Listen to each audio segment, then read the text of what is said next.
भारतीय संस्कृति में 4 पर्व महान पर्व माने गए हैं।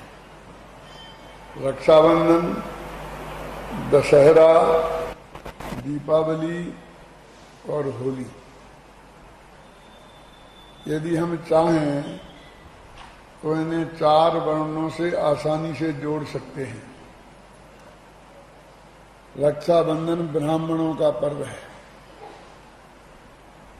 दशहरा क्षत्रियों का पर्व है, दीपावली व्यापारियों का पर्व है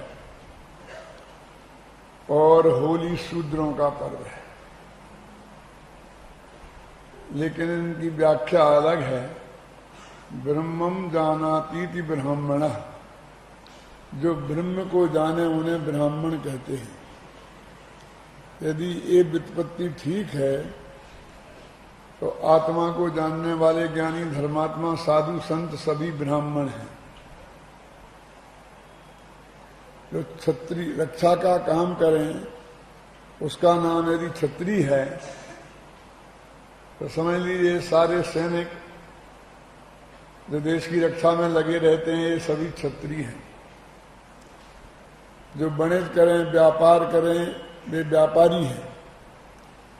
और जो इन सब में, ज्ञान में, ध्यान में, चारित्र में, इन सब से हीन हो, विद्या में और सबकी सेवा जिनके हाथ लगी हो उन्हें शूद्र कहते हैं। रक्षाबंधन इस नियम से ब्राह्मणों का पर्व क्यों है? क्योंकि चौमासा आरंभ हो जाता है, सारे रास्ते रुक जाते हैं। पुराने जमाने में तो इतने पक्के रोड नहीं थी, रेलवे नहीं थी, तो एकदम आवागमन अवरुद्ध हो जाता था। किसान लोग बरसात होने से खेत बो देते थे और अब फसल की प्रतीक्षा करते थे, उन्हें कोई खास काम नहीं रहता था। व्यापारी भी आवागमन अवरुद्ध हो जाने से और शादियां बंद हो जाने से उनका धंधा भी बहुत कम हो जाता था, तो वे भी फुर्सत में रहते थे। रास्ते अवरुद्ध होने से क्षत्रिय लोग भी लड़ाइयां नहीं लड़ सकते थे, तो सैनिकों को भी आराम मिल जाता था। ये तीनों को आराम मिलता था तो ब्राह्मणों का काम बढ़ जाता था। ब्राह्मण माने धर्मोपदेशक। साधु संत भी चौमासा करने लगते थे, एक जगह रहने लगते थे। और ज्ञानी विद्वान भी, उन्हें बहुत श्रोता मिलते थे क्योंकि सभी खाली हैं। तो 4 महीना चौमासे का काल एक तरह से बिल्कुल धर्म का काल था। सबकी दुकानें बंद होती थी तो पंडितों की दुकानें खुल जाती थी। सबकी दुकानें खुलती हैं तो पंडितों की दुकानें बंद हो जाती हैं। इसलिए रक्षाबंधन ब्राह्मणों का पर्व है, माने आत्मज्ञानियों का पर्व है, धर्मोपदेशकों का पर्व है।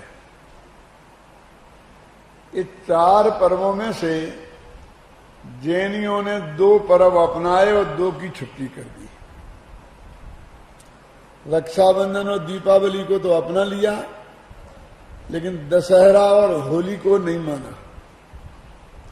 ऐसा क्यों हुआ, इस पर हम गहराई से विचार करते हैं तो एक बात सामने आती है कि अहिंसा धर्म में आस्था रखने वाला ये जैन समुदाय हथियारों की पूजा कैसे कर सकता था? दशहरे के दिन क्या होता है? क्षत्रिय लोग अपने हथियार निकालते हैं, उनको धोते हैं, प्रयोग करते हैं कि कहीं जंग तो नहीं लग गई, काम के हैं कि नहीं है, जिसको उन्हें पूजा कहते हैं, हथियारों की पूजा करते हैं। तो अहिंसा प्रिय समाज को शस्त्र पूजा कभी पसंद नहीं आती और शस्त्रों का प्रदर्शन भी पसंद नहीं आता था। इसलिए इस हिंसा के सूचक पर्व को उन्होंने नहीं अपनाया। द्वेष का सूचक पर्व था ये। और होली राग का सूचक पर्व है,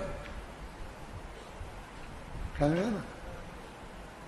तो वीतरागी धर्म जिसमें राग की प्रधानता हो, ऐसे होली पर्व को कैसे स्वीकार कर सकता था?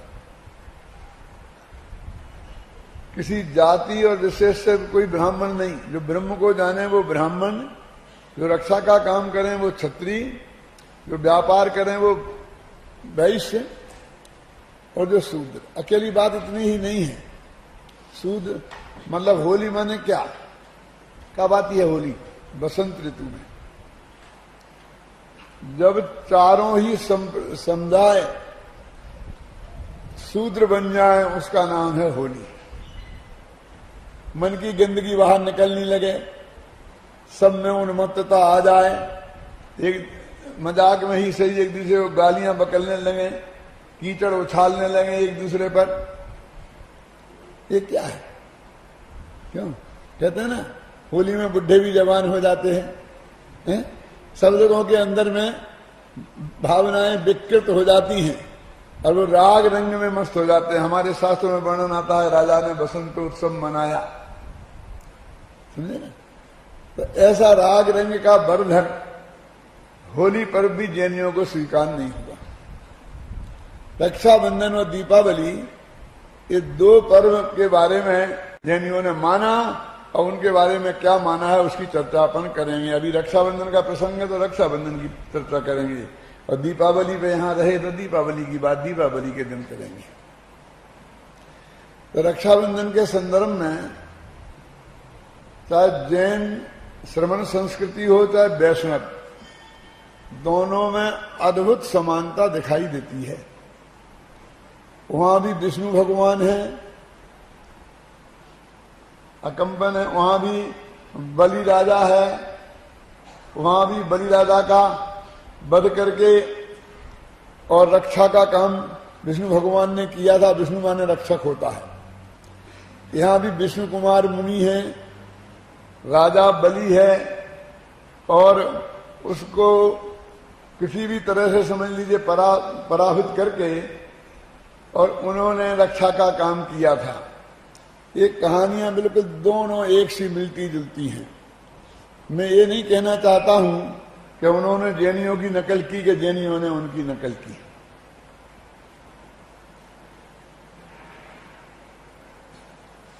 हो सकता है दोनों के यहां भी अपनी अपनी परंपराएं चलती नहीं हों, लेकिन इन दोनों में अद्भुत समानता है, ये बात पक्की और नक्की है। नाम भी बड़े विचित्र हैं। जो डिगे नहीं वे अकंपन, कांपे नहीं संकट के समय में। ऐसा नहीं लगता है कि ये नाम उन्हें बाद में दिया गया होगा, पहले उनका कुछ नाम अलग होगा। श्रुत सागर, श्रुत के सागर श्रुत सागर, और रक्षा करने वाले विष्णु कुमार, ये तीनों उपाधियां जैसी नहीं लगती हैं? क्यों? सार्थक नाम कहीं ऐसा ज्यादा देखने में आता है क्या? नामों के साथ तो उल्टा होता है। क्यों? जिनके घर में खाने को नहीं हो वे धनपाल होते हैं। कुरूप का नाम सुंदरी होता है। लोग में नाम तो ऐसे देखे जाते हैं ना। ये सार्थक नाम तो काव्य जगत में ही प्राप्त होते हैं, साहित्य जगत में ही प्राप्त होते हैं। जो भी हो, हम इसकी काल्पनिकता, सत्यता, असत्यता पर विचार करने नहीं बैठे, लेकिन हमारे यहां जो कथा उपलब्ध है उस कथा के आधार पर हम अपने चिंतन को प्रस्तुत करना चाहते हैं। यद्यपि मैं ये मान के चलता हूं कि रक्षाबंधन की कहानी से सब लोग भली भांति परिचित हैं, इसलिए उसमें ज्यादा समय लगाना समझदारी का काम नहीं है। तो भी थोड़ा आकार प्रकार तो बताना ही पड़ेगा।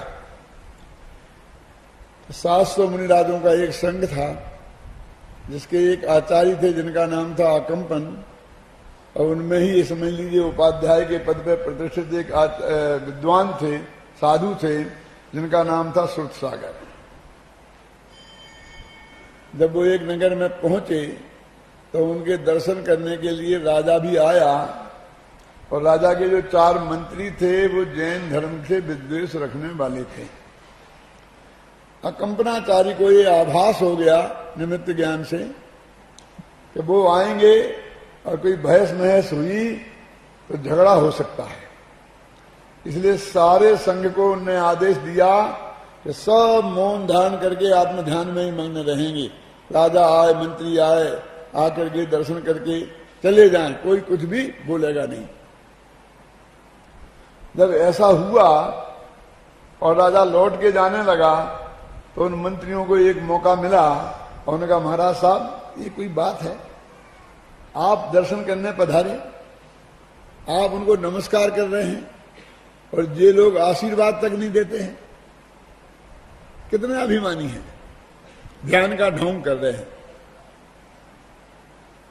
क्या बात सच्ची ये है कि मौनम मूर्खस्य लक्षणम, ये मौन तो मूर्ख का लक्षण है, आता जाता कुछ है नहीं, बोलेंगे तो पोल खुल जाएगी, इसलिए सब चुप रहे हैं।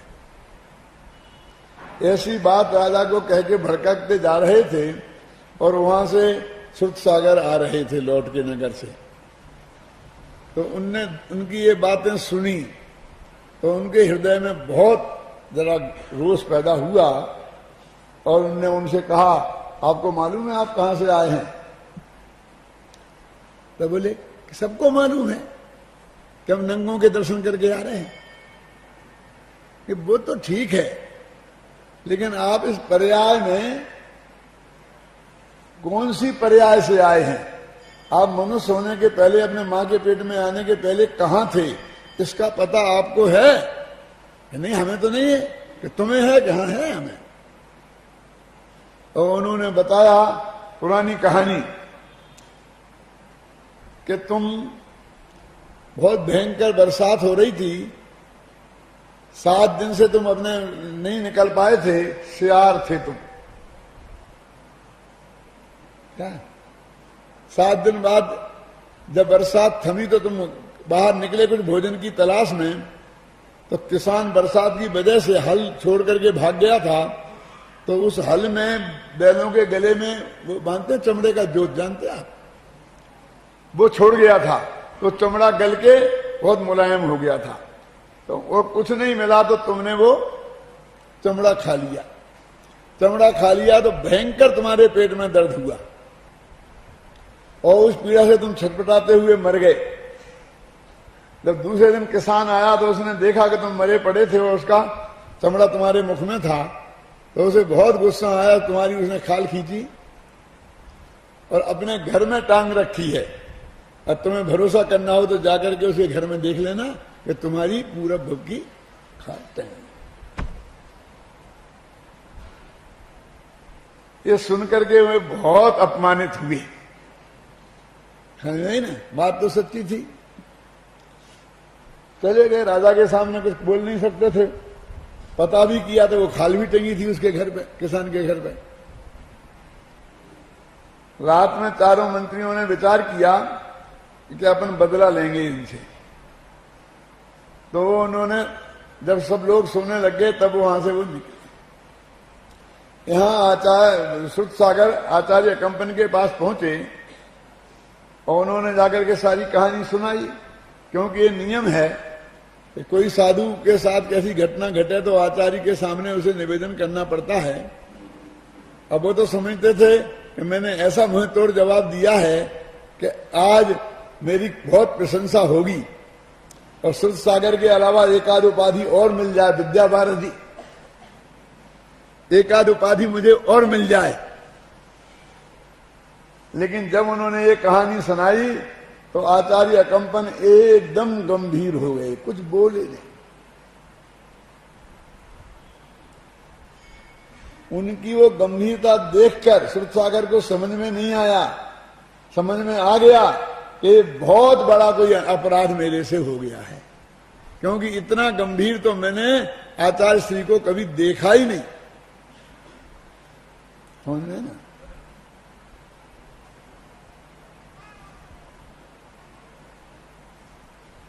तब उन्होंने कहा, आचार्य श्री मेरे से जो भी गलती हो गई है, आप जो भी दंड दें मैं स्वीकार करने को तैयार हूं, प्रायश्चित लेने को तैयार हूं। तो उन्होंने कहा, बेटा प्रायश्चित की बात नहीं है, सवाल संघ की सुरक्षा का है। क्या जिनका अपमान तुमने किया है वे बदला लेने अवश्य आएंगे और संघ पर बहुत बड़ा संकट आ सकता है, कुछ भी हो सकता है, जान के भी लाले पड़ सकते हैं। तब सुरसागर एकदम गंभीर हो गए और उन्होंने कहा, महाराज आप चिंता ना करें, ये सुरसागर वहीं जाएगा जहां वाद विवाद हुआ था और रात भर वहीं ध्यान करेगा, क्योंकि वो उसी रास्ते से आएंगे। जब उन्हें असली शत्रु मिल जाएगा तो जो कुछ करेंगे वहीं करेंगे, यहां संग बच जाएगा। तो उन्होंने कहा, सुरसागर ऐसे ही नहीं बनते हैं। 700 मुनिराजों पर मेहनत की, तब उनमें से एक प्रतिभाशाली कोई सुरसागर बनता है। मैं अपने सबसे प्रिय शिष्य, जिसको भरी सभा में मैंने सुरसागर की उपाधि दी थी, अकेला मरने के लिए नहीं छोड़ सकता हूं। कि नहीं आचार्य श्री, सवाल मरने के छोड़ने का थोड़ी है। क्यों? मैं वहां जाऊंगा। और आचार्य श्री गंभीर रहे और वो उठ के चल दिए, क्योंकि आचार्य श्री ये तो कहने वाले नहीं कि जाओ बेटा मरो, हम तुम्हारे साथ नहीं मरेंगे। लिखा तो ऐसा ही है शास्त्रों में कहीं कहीं कि उन्होंने कहा जाओ तुम ही खड़े रहो, अब सारा संकट नहीं आए, तुम्हारा जो होगा सो भोगना, अब जो करे सो भोगे। लेकिन मेरे दिल को स्वीकार नहीं हुआ, तो मैंने अक्षम्य अपराध नाम की कहानी, आप कुछ भी कहो पुस्तक में लिखी है, उसमें ये संवाद लिखा है जो आपको मैंने अभी बताया, कि उनने खुद ही वो स्वीकार किया, अकंपन ने नहीं। लेकिन उनको समझ में आया कि कोई दूसरा रास्ता नहीं है, तो वे बेचारे चुप रह गए और सुरसागर वहां चले गए। फिर क्या हुआ वो आपको मालूम है। वे आए, उन्होंने तलवारें खींची और फिर वो कीलित हो गए, जो कुछ भी हुआ। फिर वो मुनि संघ वहां से बिहार कर गया। चारों मंत्रियों को राजा ने देश निकाला दे दिया, ऐसा काम करने की वजह से। वे जिस नगर में वो जाकर, आखिर बुद्धिमान मंत्री तो थे ही, वो राजा बलि के पास वहां जाकर के, दूसरे राजा के महापति ने था, क्या नाम था, उनके यहां जाकर के उन्होंने अपनी कुछ कला दिखाई। राजा खुश हो गया, उनने चारों को मंत्री बना लिया और वरदान दे दिया, जो तुम्हें मांगना हो कराने के। राजा ऐसा तो करते ही थे, जो चाहो सो मांग लो बेटा, सारी दुनिया इनकी हो।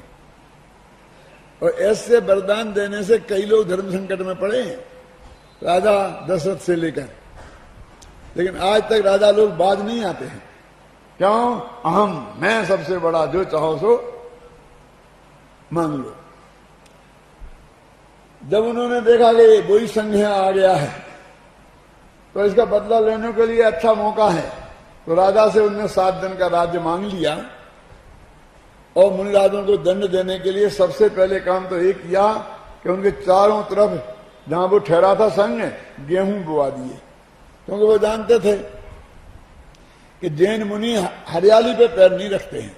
इन्हें कैद में रखने के लिए कोई बड़ी बड़ी दीवारें बनाने की जरूरत नहीं है, तो चारों तरफ हरियाली कर दो, रास्ता मत छोड़ो, तो अपने आप कैद हो जाएंगे। इस तरह उन्हें कैद कर दिया और बहुत गंदे गंदे पदार्थों का वहां धुआं किया, जिससे उनको बहुत उपसर्ग हुआ। फिर एक मुनिराज थे विष्णु कुमार, जब उन्हें पता चला कि उन्हें विक्रिया रिद्धि प्राप्त है, तो उन्होंने रक्षा करने का भाव आया और वो आए और राजा के पास गए बामनिया का भेष बनाकर, और उनसे 3 कदम जमीन मांगी। जब उन्होंने दे दी तो बहुत बड़ा रूप बनाकर सारी पृथ्वी नाप ली 3 कदम में, 2 कदम में नाप ली, समझ में ना। और कहा तीसरा कदम कहां रखूं, बोल, तुम्हें बहुत शौक है, जो चाहो सो मांग लो। आखिरकार वो उपसर्ग दूर हो गया, ख्याल में है ना। एक कहानी है। अब अपन इस कहानी का पोस्टमार्टम करना चाहते हैं। कहानी तो आप जानते ही थे, लेकिन संक्षेप में किसी को मालूम नहीं हो तो मैंने बताई कि इस कहानी में तीन प्रकार के मुनिराज हैं। एक वो जिनके प्रतिनिधित्व करते हैं अकंपनाचारी 700 मुनिराज, एक ग्रुप तो वो है, दूसरे श्रुतसागर और तीसरे विष्णु कुमार। अब इन तीन प्रकार के मुनिराजों में महान कौन है ये हमें निर्णय करना है। तीनों मुनिराज हैं, उनके मुनिराजत्व में मैं कोई शंका नहीं कर रहा हूं, लेकिन महान कौन है ये निर्णय हमें करना है। अभी सब लोग तो विष्णु कुमार को ही मानते हैं, सारे देश में विष्णु कुमार की ही रक्षा होती है, की पूजा होती है रक्षाबंधन के नाम पर।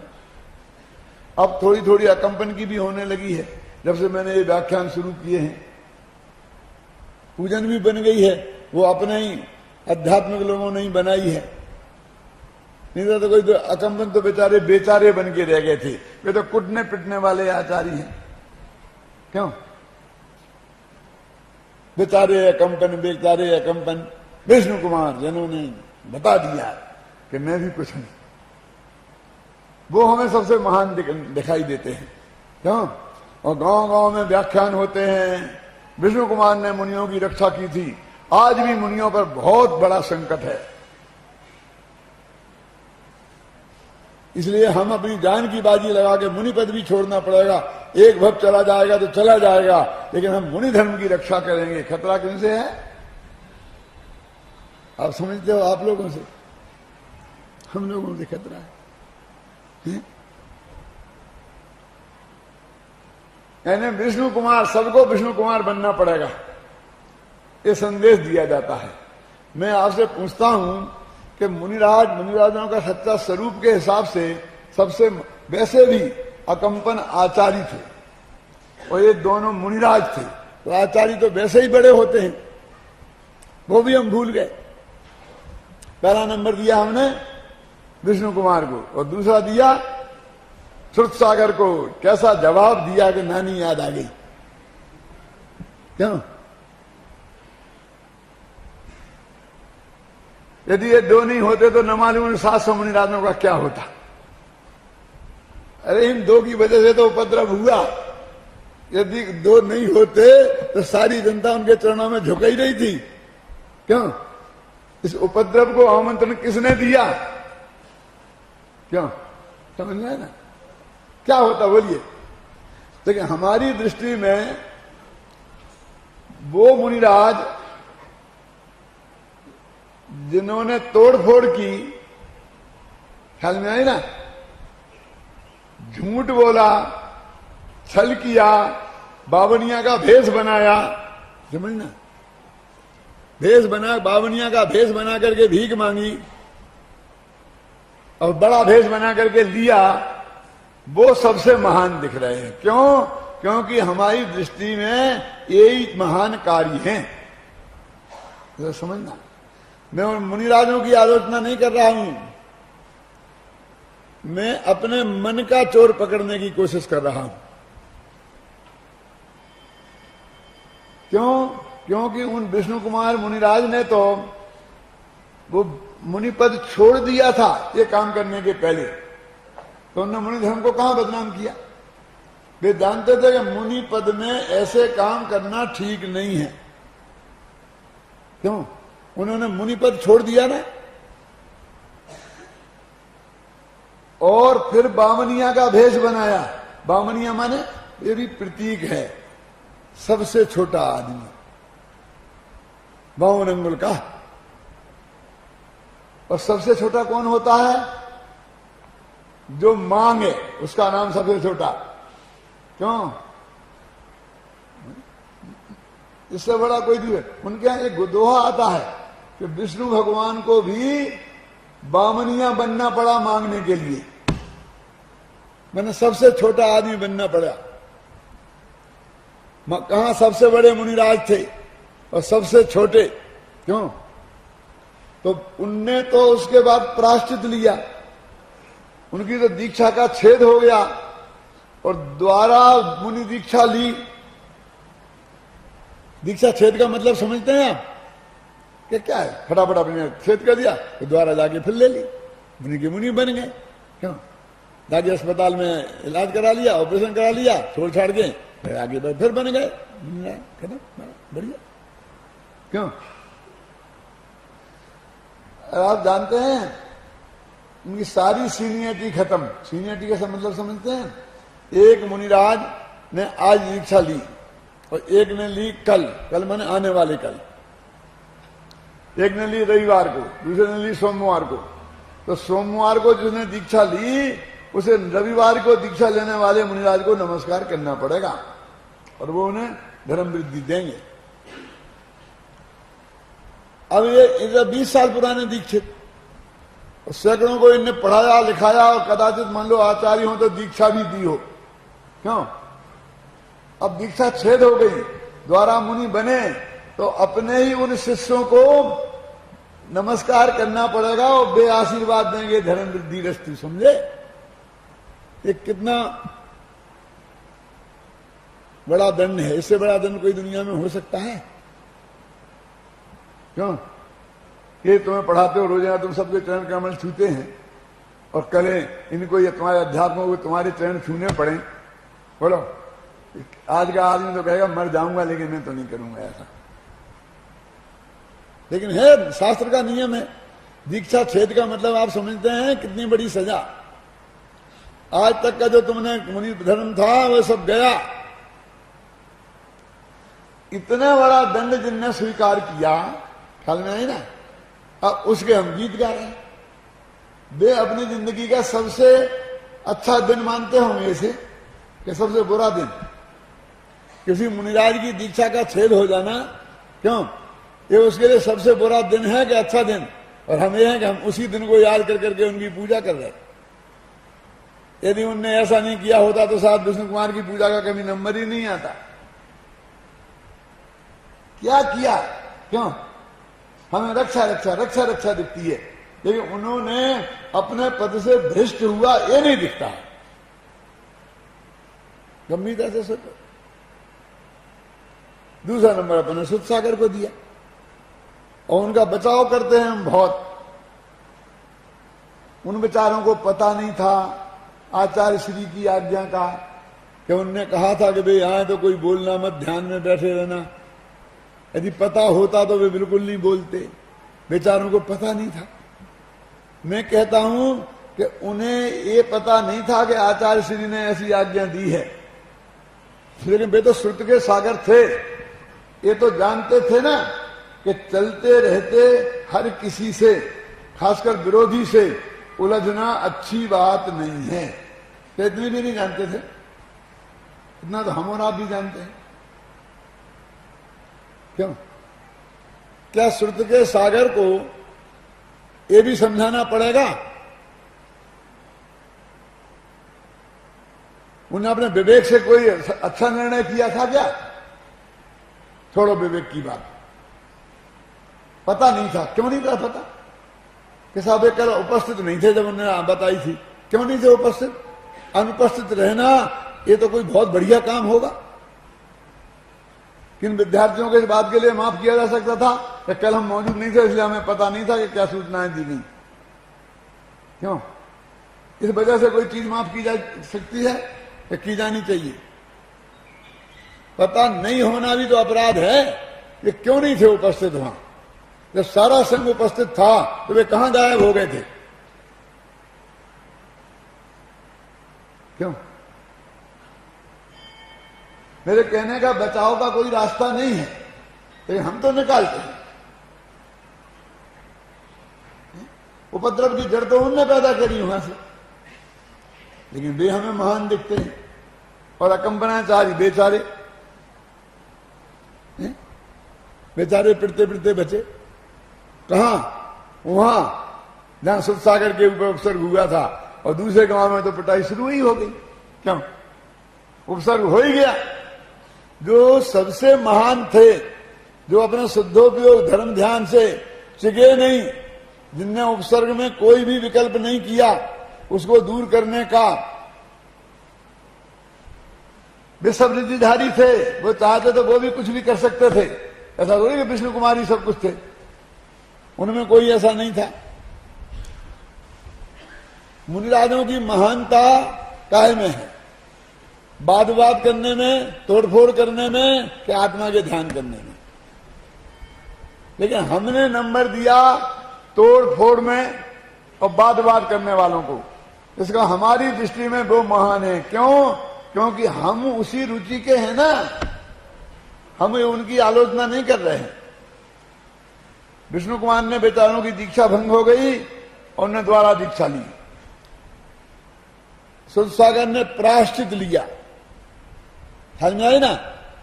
जिन कामों के लिए उन्हें प्रायश्चित दिया गया आचार्य द्वारा और दीक्षा छेद हुई, उन कामों के लिए हम उन्हें पुरस्कृत कर रहे हैं। उस वजह से हम उनकी पूजा कर रहे हैं। क्यों? हमारी वृत्ति देखो, क्या हम क्या है? ये सवाल उन पर नहीं है, सवाल अपनी ये समझ पर है। अपने समंत भद्राचार्य, अरे क्या समंत भद्राचार्य का क्या पता तुम्हें? ये ऐसा डंके की चोट बोलते थे, बादार्थी विचराम में हम जन्नर पते साद्रूढ़ विक्रीडतम, मैं शेर के समान बात के लिए विचरण करता हूं। इसे गजब के थे समंत भद्र महाराज, और उन्हें पिंडी तोड़ फोड़ कर दी थी। क्या मालूम है कहानी? वो क्यों नहीं मालूम होगी? क्यों? वो तो हमारी महिमा की कहानी है। उन्होंने भस्मक व्याधि हो गई, इतनी जो भी खाए सो सब भस्म होने लग जाए, तो उन्होंने कहा मैं समाधि में ले लूंगा। आचार्य देव से कहा कि नहीं समंत भद्र, तुमसे बहुत काम होना है, तुम कुछ करो उपाय और बाद में दीक्षा लेना। उनकी भी दीक्षा छेद हो गई और जाकर के एक शिवालय में प्रसाद चढ़ाया जाता था। क्यों? सुना क्या नहीं सुना? तो वहां कहा कि तुम प्रसाद चढ़ाते हो और खुद खा जाते हो, भगवान को क्यों नहीं खिलाते? सुपंडी को क्यों नहीं खिलाते? कोई खिला सकता क्या उन्हें? मैं खिला सकता, अंदर के बाहर बंद करके खिलाऊंगा।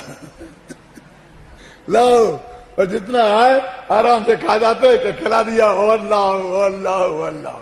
धीरे धीरे बीमारी समत हो गई, वो खाना बचने लगा। तो कहा भाई अभी बच क्यों रहा है? उन्होंने कहा भगवान तृप्त हो गए, बहुत दिनों से भूखे थे। आखिरकार शंका हो गई तो छुप के देखा गया तो मालूम पड़ा कि ये तो उन पर पैर रख कर खा रहे हैं आराम से। राजा के दरबार में पेश किया गया। मैं आप लोगों से पूछता हूं, जरा मैं पागल टाइप का आदमी हूं, आपको अटपटा लगेगा कि राजा ने उनसे ये कहा कि बस तुमने बहुत बड़ा अपराध किया है, बस तुम्हें सिर्फ इतनी सजा है कि तुम अब उस पिंडी को नमस्कार करो। क्यों? मैं आपसे पूछता हूं कि आप राजा होते और आपके धर्म के साथ ऐसा खिलवाड़ किया होता, क्यों? तो आप इतना ही दंड देते? उसकी मजाक उड़ा, उसकी हंसी करते हैं। तो कितना महान था वो, क्या सोचना, अपराध कितना महान गजब का था, है ना? उसने इतनी सी सजा दी, उस पर भी तुमने उसी पिंडी की तोड़फोड़ कर दी। कैसा स्तोत्र बनाया और वो पिंडी फट गई, वो चंद्रप्रभु भगवान की मूर्ति निकल आई। तो पिंडी की तोड़ी फोड़ हुई ना, मंत्र तंत्र से की, हाथ से करी, कैसे करी, इसे क्या फर्क पड़ता है? अरे हमें अपना दोष दिखता ही नहीं है, मेरे कहने का मतलब है। और हम उसकी वजह से महान, तो हमारे समंत भद्र महान हो गए। अरे ये वो समंत भद्र कहां है? वो तो दीक्षा छेद जिनकी हो गई, वो तो एक साधारण से ग्रस्त हैं, समझना। और जिन्होंने झूठ बोला, चोरी की, है ना, वो खाया, समझ में। अब हम चोरी को, झूठ को पुरस्कृत कर रहे हैं, क्योंकि चोर है ना, घबराना नहीं। झूठ बोलते हैं ना दिन रात, उसी की कमाई करते हैं ना, तो हमको झूठे ही अच्छे पसंद आते हैं। जिसके लिए उनको दीक्षा द्वारा लेनी पड़ी, मुनि पद छोड़ना पड़ा, वो उनकी क्वालिटी है। जब भी समंत भद्र का नाम आएगा तो दो क्वालिटी, कौन कौन सी? पिंडी तोड़ दी और दूसरी बाधा थी बचराम में हम नरपते साथ दूर। एक वो सुरसागर की और एक विष्णु कुमार की, दो ही क्वालिटी होगी ना। समंत भद्र को याद क्यों नहीं करते हो देवागम स्तोत्र के लिए? समंतभद्र को याद क्यों नहीं करते हो स्वयंभू स्तोत्र के लिए? तो आदि स्तुतिकार हैं। स्तुति किसे कहते हैं? यदि ये देखना हो तो समंतभद्र की स्तुतियां देखो। आज में क्या दम है इसमें? केसरिया चावल रंगवा दो, केसरिया चावल रंगवा दो। इसमें कहां आए तीर्थंकर, कहां आए भगवान? ये चावल आए और केसर आई, क्या है ये भक्ति है?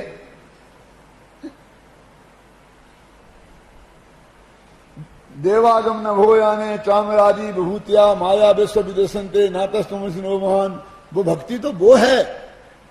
क्यों? कथन चित्ते सदैवेष्टम कथनचित असदैव तत्। वो भक्ति है। सारा न्याय शास्त्र जिसके आधार पर खड़ा हो गया। भगवान के स्वरूप का प्रतिपादन, उनके सिद्धांतों का प्रतिपादन, भक्ति तो वो है। क्या ये भक्ति का कार्यक्रम आजकल कैसा होता है? भक्ति में भी स्पीकर चाहिए, नाचने वाले चाहिए, ढोलक चाहिए, तब इसकी भक्ति होती है। नहीं भक्ति नहीं हो सकती है। समंतभद्र ने कौन सा ढोलक बजाया होगा?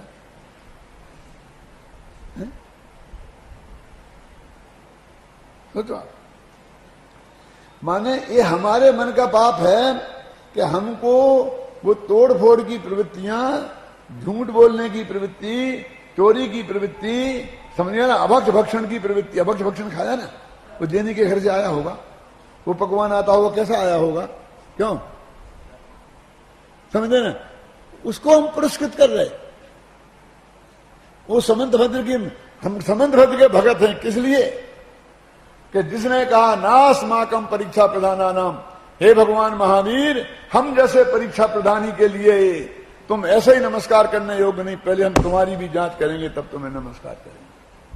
हम उस समंतभद्र के पुजारी हैं कि जिसने परीक्षा किए बिना भगवान को भी नहीं माना, और आप तो परीक्षा, आप तो मीमांसा लिख दी। तो ये रक्षाबंधन पर्व में 3 मुनिराज हैं, 3 ग्रुप हैं। एक अकंपनाचारी का, एक सुरसागर का, एक विष्णु कुमार का। एक जो मन वचन काय से डिगे नहीं, इसलिए सार्थक नाम हुआ अकंपन, कांपे नहीं वो। और दूसरे वाणी से डिग गए। बात किया ना, मन से तो डिगे ही, वाणी से भी डिग गए, और तीसरे वाणी से भी डिग गए और काया से भी डिग गए। वो भी बावनिया का रूप बना लिया ना, कम से कम इन्हें भेष तो नहीं बदला था। क्यों? तो एक काया के अपराधी, दूसरे वाणी के अपराधी, ये दोनों, और तीसरे मन वचन काय से परम पवित्र शुद्ध होगी। आत्म ध्यान में मन में बोलो कौन महान है? हम अपने चित्त में गहराई से इस बात पर विचार करें, चिंतन करें। देखो, जो महापुरुष लोग अपनी जिन गलतियों के लिए जीवन भर पछताते रहे, हम उन्हीं महापुरुषों की प्रशंसा उन्हीं गलतियों के कारण करते हैं। कैसी गजब की बात है। वो मेरा पश्चातापक नामक काव्य है ना, उसमें मैंने यही लिखा है कि रामचंद्र जी सीता के साथ जो उन्होंने व्यवहार किया, उसके लिए जीवन भर पछताते रहे।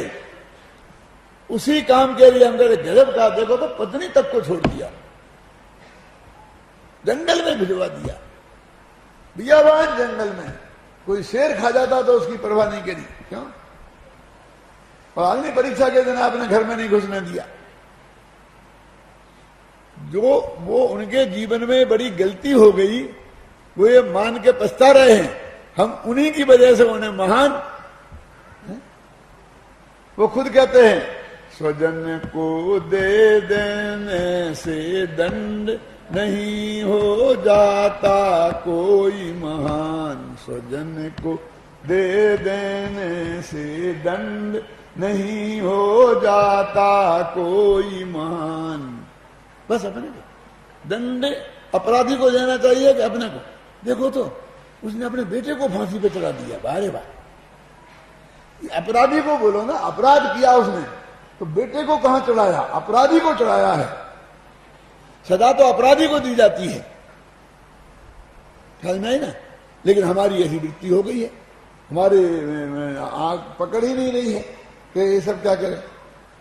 वो रामचंद्र जी खुद सोच रहे हैं क्या कि हम जंगल में गए थे, सीता को हम साथ में ले गए थे, एक सीता थी, हम दो दो थे धनुषधारी, तो उनकी रक्षा की जिम्मेवारी किसकी थी? रक्षा की जिम्मेवारी तो हम दोनों की थी ना, और हम कुछ नहीं कर पाए और रावण हर ले गया। तो अपनी जिम्मेदारी नहीं निभा पाई। यदि ये अपराध है कि सीता को रावण हर ले गया, उसमें सीता का क्या अपराध है? अपराध है तो उनका है, दंड उन्हें मिलना चाहिए। क्यों? दंड जानकी को देना, क्या यही न्याय हमारा है? फिर 6 महीने तक हम रावण के यहां से उनको छुड़ा नहीं पाए, तो इसमें सीता की क्या गलती है? कि वो 6 महीने तक वहां रही, 6 महीने तक वहां रही, तो 6 महीने तक वहां अपनी दादी से रही क्या? पर पुरुष के घर 6 महीने तक रही, हम कैसे उसे माफ कर दें? अरे माफ कर दे, तुम 6 महीने तक नहीं छुड़ा पाए, तुम्हें कैसे माफ कर दें? तुम बात करो। क्यों? और उसकी गलती थी और तुम्हें जंगल में ही भेजना था, तो वहीं रहने देते ना आराम से। लाल काय पे छुड़ा कर दी अपनी नाक के पीछे? क्यों? जो होता हो जाता, मर जाती, जी जाती, जो कुछ भी होता हो जाता, और लाए और जंगल में शेर को खाने के लिए छोड़ दिया। और धोबी के कहने से सोचते ना, खुद ही वे कहते हैं मेरे से समझदार तो धोबी निकला। क्या साई दुनिया के कहने से उसने अपनी पत्नी को नहीं निकाला और बिना अभी परीक्षा के घर में रख लिया। क्यों? समझदारी किसने की? उसको गालियां दिए जा रहे, उसको गालियां दिए जा रहे हैं। सारा दोष धोबी का, सारा दोष धोबी का। मेरे कहने का अर्थ यह है कि हम शास्त्रों का मर्म सही तरीके से समझने की क्षमता हमें नहीं है। कहानी तो हमारे सामने है ना। मेरे कहने का अर्थ यह है कि अपन ने कहानी में तो कोई फेरफार नहीं किया है ना, कहानी तो वही की वही है ना। एक घटना तो अपने शास्त्र में यही आई है ना। हम तो जो घटना आई है उस पर प्रश्न चिन्ह कहां लगा रहे? हम तो ये कहते हैं कि उनमें कौन महान है। हम तो तीनों के पुजारी हैं, क्योंकि जब तक सुरसागर ने वो गलती नहीं की थी तब तक भी हम उनके पुजारी थे। गलती करने के बाद प्रायश्चित ले लिया तब भी हम उनके पुजारी हैं, क्योंकि सच्चे गुरु तो थे ही ना वो। विष्णु कुमार ने जब तक बावनिया का भेष नहीं डाला था तब भी हम रोजाना उन्हें अर्घ चढ़ाते थे। परमेष्ठी को अर्घ चढ़ाते हैं ना, देवसास गुरु की पूजन करते हैं ना, तब भी चढ़ाते थे। और बाद में द्वारा दीक्षा ले ली तब भी चढ़ाते हैं। वो बीच का पीरियड है, उस वक्त हम नहीं चढ़ाते। लेकिन तुम तो वही को याद करके चढ़ाते हो। क्यों? वही कैसी विचित्र बात है। रक्षा करने वाले महान हो गए, जिनकी रक्षा की वो छोटी हो गई। यही तो हुआ ना कि पारसनाथ की रक्षा किसने की? धैर्येन्द्र पद्मावती ने। क्यों? तो महान कौन? पारसनाथ के धैर्येन्द्र पद्मावती। क्यों? बताओ कि अब इसमें महानता किसकी है? बेचारे पारसनाथ तो पिट रहे थे, यदि वे नहीं बचाते तो वे तो बेचारे हो गए। एक तरफ लगे भगवान जिन्हें अंतर्मुक्त में केवल ज्ञान हो गया। अरे वे तो वज्र से नाराज सनन की थे, उनके लिए तो वज्र की ताकत से भी कुछ उनका उंगली हिल नहीं सकती थी। हजारों देव उनकी सेवा करते थे, क्या कमठ की क्या हैसियत थी? वे बेचारे हो गए आत्मा का ध्यान करने वाले, जो आत्मा के ध्यान से नहीं डिगे। प्रकृति ने तो उन्हें केवल ज्ञान दिया उसके बदले में, और हमारे लिए बेचारे हो गए। क्यों? और बस पद्मावती जी की महिमा होने लगी। और वो पद्मावती की मूर्ति 3 फुट की, उसके ऊपर 1.5 इंच के पारसनाथ, वो जैसे वो माथे पर लगाते थे, वो क्या औरतें लगाते ना माथे पे, ऐसे भगवान पारसनाथ बैठे। क्या हो गया?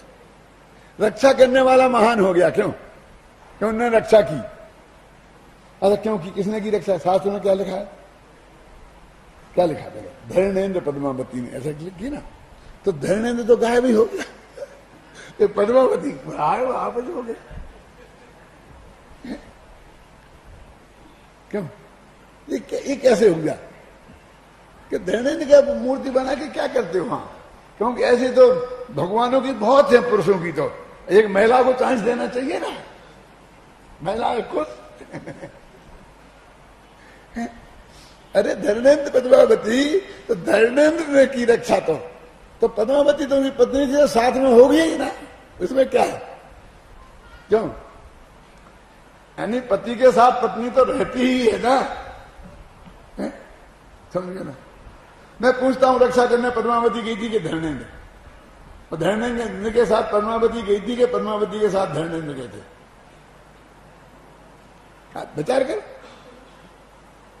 हम कहां से कहां पहुंच गए, सोचने की शक्ति हमें रही नहीं है। अरे जिसकी उनने परम पूज्य मान के, मैं धरणेन्द्र पद्मावती की निंदा नहीं करना चाहता, क्योंकि उन्होंने तो उनको परम पूज्य मान के उनको उपसर दूर करने का भाव किया। उनने क्या गलती की? मैं तो हम अपनी समझदारी को कोस रहा हूं कि हमने भक्तों ने ये किया, शायद उनको भी पसंद नहीं होता। क्यों साहब? एक पुलिस सुपरिटेंडेंट को हम अपने यहां बुलाएं और उसके सामने सिपाही के गीत गाएं, क्यों? वो पसंद आएगा? सिपाही को पसंद आएगा? कहे भैया भी साहब की बात करो, मेरी बात क्या कर रहे? क्यों साहब? अरे हमारे लिए तो यही भगवान है, हमारी रक्षा तो एक ही करते हैं, आप तो ठीक है लेकिन ये होगा मिनिस्टर के सामने आकर के पुलिस सुपरिटेंडेंट की प्रशंसा करो, चलेगा? बोलो, लोग में क्या मर्यादा है? अब तुम पास देना है, उनके गीत गा रहे हो। वो तो कहते भैया तुम भी भगत और हम भी भगत। पारसनाथ को केवल ज्ञान हो गया, उनकी पूजा करो, उनकी भक्ति करो, हम भी तुम्हारे साथ करेंगे। गलती कोई धरणेन्द्र की थोड़ी है, पद्मावती की थोड़ी है। क्यों? गलती तो हमारी समझ की है कि हमारे समझ में हमारा दिवाला निकल गया है, हम सोचते ही नहीं है और इस पर विवाद करते हैं। उसने क्या किया? एक किया, एक प्रमाण पेश करते हैं, शास्त्र में लिखा है। अरे घटना घटी तो शास्त्र में लिखी होगी ना, क्यों? और उसके बाद ये प्रशंसा भी की होगी, कौन कहते जितनी योग्य है जिसके, समझे ना, प्रशंसा भी की होगी ना। लेकिन बाद में ये भी कि पार्श्वनाथ तो अपने में सुरक्षित थे। क्यों जी? मैं आपसे पूछता हूं, यदि धरणेन्द्र पद्मावती नहीं आते तो न मालूम क्या हो जाता, क्या हो जाता? उन्हें केवल ज्ञान नहीं होता, पिट जाते, सिर फूट जाता, खून निकलता, हड्डी खराब हो जाती, क्या हो जाता? अब बताओ तो। अरे जो हुआ वही होना था, केवल ज्ञान।